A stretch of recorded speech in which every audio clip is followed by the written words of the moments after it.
I believe that the school library is the heart and soul of a school. The concept of borrowing a book a week, with a library bag, and that's what library is, is really, it's archaic. It's not part of the learning today.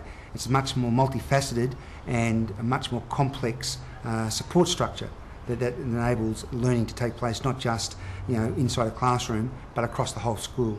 And that's an important thing for a beginning teacher to grapple with. And once they do that, well, then their own learning as a teacher will grow. And I see our library being a place where children can utilise it when they need to. Do they need to locate information? Do they need a new novel to take home to read? Do they need something to read in their classroom or information to be found for the unit that they're doing? Do they come on their own? Do they come in a small group? Do they come with the teacher? Do they come to work with me? All those options will be flexible and available in the library so that they're taking more control of their own learning and their own development and working at a pace and a speed that suits them. Because that whole just-in-time learning framework really supports the digital learner today. I mean, these children are growing up in such a technological world that they can move one part to another part and go back to it. We need to provide the environment that enables them to learn in a world that they're comfortable with, and I think that the library does that.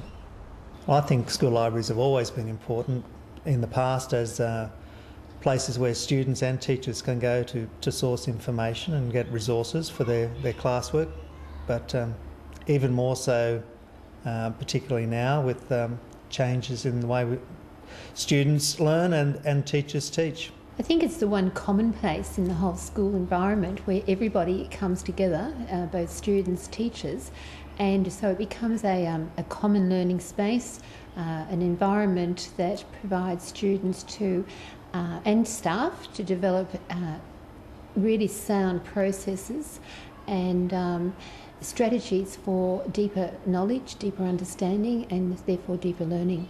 The whole thing is about providing a learning environment that's not sterile, a learning environment that actually engages kids, that allows them to feel comfortable, but it's a place that they actually want to come and be a part of. And if they are researching something, or they just want to sit down and read one of the classics, that they will want to come in and be a part of it. And the environment of the library is conducive to that, and it'll mean different things to different children, or different parents, or different teachers. But the thing is that it's a place that's theirs and not ours. And if a child wants to borrow a book that we think is too hard for them, well, that's the teacher librarian comes into play and say, well, maybe not, but for the esteem of the child, take it home, But at the end of the day, it's about the environment of and the physicality of a place being flexible, as you're just saying. Do I need a laptop? Do I need a table and chair?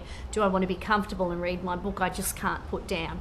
Am I coming with the group? Do we need to discuss and talk, or am I here to work independently? So all of those areas need to be facilitated in the library, including the teachers. So there's areas for teachers to work in groups or to work independently as well. Because it's not about individual either. Kids can come in and they actually sit down in pairs or in groups of 4 working on a particular project that they have chosen to be part of.